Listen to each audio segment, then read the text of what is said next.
CPIയിൽ നിന്ന് രാജിവെച്ച പത്തനംതിട്ട ജില്ലാ പഞ്ചായത്ത് അംഗം ശ്രീനാദേവി കുഞ്ഞമ്മ കോൺഗ്രസിലേക്ക് നാളെ അംഗത്വം സ്വീകരിക്കും. KPCC പ്രസിഡന്റിനെയും പ്രതിപക്ഷ നേതാവിനെയും നാളെ നേരിൽ കാണും. തെരഞ്ഞെടുപ്പിൽ മത്സരിക്കുമെന്നുള്ള ഒരു കാര്യത്തിൽ തീരുമാനം എടുത്തിട്ടില്ല. കോൺഗ്രസുമായി ചർച്ച നടത്തി, കോൺഗ്രസ് നേതൃത്വവുമായി ചർച്ച നടത്തി എന്നുള്ളത് വാസ്തവമാണ്. തീരുമാനങ്ങളിലേക്കൊന്നും കടന്നിട്ടില്ല. ഈ അടുത്ത സമയത്ത് ഏർത്ത് പഞ്ചായത്തിലെ സെക്രട്ടറിക്ക് എൻ്റെ വോട്ടർ പട്ടികയിലെ പേര് നീക്കം ചെയ്യണമെന്ന് ആവശ്യപ്പെട്ടുകൊണ്ടൊരു പരാതി ലഭിച്ചിരിക്കുന്നതായിട്ട് ഞാൻ അറിഞ്ഞു. അതിൻ്റെ അടിസ്ഥാനത്തിൽ സിറ്റിങ്ങിന് പോയിരുന്നു. എനിക്ക് മതിയായ രേഖകളും ഒക്കെ ഞാൻ ഹാജരാക്കി. അതുമായി ബന്ധപ്പെട്ട് എനിക്ക് പറയാനുള്ളത് പറഞ്ഞു. അതിനെ തുടർന്ന് എൻ്റെ വോട്ടർ പട്ടികയിലെ പേര് നിലനിർത്തുവാനാണ് സെക്രട്ടറി തീരുമാനിച്ചിട്ടുള്ളത്. എന്നെ സംബന്ധിച്ച് എനിക്ക് ഇങ്ങനൊരു പരാതി വന്നത് തീർച്ചയായിട്ടും രാഷ്ട്രീയ പ്രേരിതമാണ് പരാതി എന്നുള്ളതിൻ്റെ ഉത്തമ ബോധ്യം എനിക്കുണ്ട്.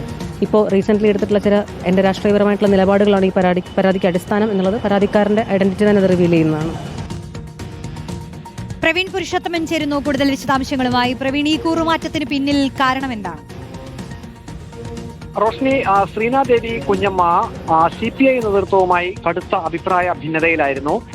അവർ നിരവധി പരാതികൾ ചില വിഷയങ്ങളിൽ CPI സംസ്ഥാന നേതൃത്വത്തിന് തന്നെ കൊടുത്തിരുന്നു. പ്രത്യേകിച്ചും മുൻ CPI ജില്ലാ സെക്രട്ടറി ആയിരുന്ന AP ജയനെ സംബന്ധിച്ചുള്ള പരാതികളായിരുന്നു CPIM സംസ്ഥാന നേതൃത്വത്തിന് നൽകിയിരുന്നത്.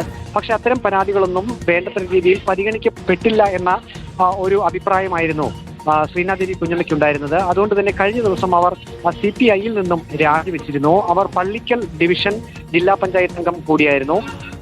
ഇപ്പോൾ അവർ റിപ്പോർട്ടർ ടിവിയോട് തന്നെ പ്രതികരിച്ചിരിക്കുന്നത് ഈ CPIയിൽ നിന്നും രാജിവെച്ച ശേഷം കോൺഗ്രസ് നേതൃത്വത്തെ കണ്ടു എന്നുള്ളതാണ്. കോൺഗ്രസ് നേതൃത്വവുമായി ചർച്ച നടത്തി എന്നുള്ളതാണ്.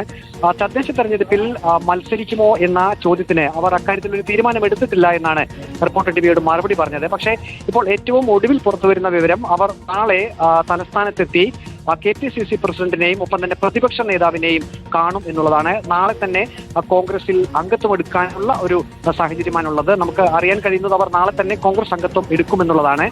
കോൺഗ്രസ് നേതൃത്വം ഇവർക്ക് തദ്ദേശ തെരഞ്ഞെടുപ്പിൽ ശ്രീനാദേവി കുഞ്ഞമ്മയ്ക്ക് സീറ്റ് ഓഫർ ചെയ്തിട്ടുണ്ട് എന്നും അറിയാൻ കഴിയുന്നുണ്ട്. ഏതായാലും CPIയിൽ നിന്നും രാജിവെച്ച ശ്രീനാദേവി കുഞ്ഞമ്മ കോൺഗ്രസിൽ ചേരാൻ തന്നെ തീരുമാനം എടുത്തിട്ടുണ്ട്. ശരി, പ്രവീൺ പുരുഷോത്തമനാണ് വിശദാംശങ്ങൾ നൽകിയത്.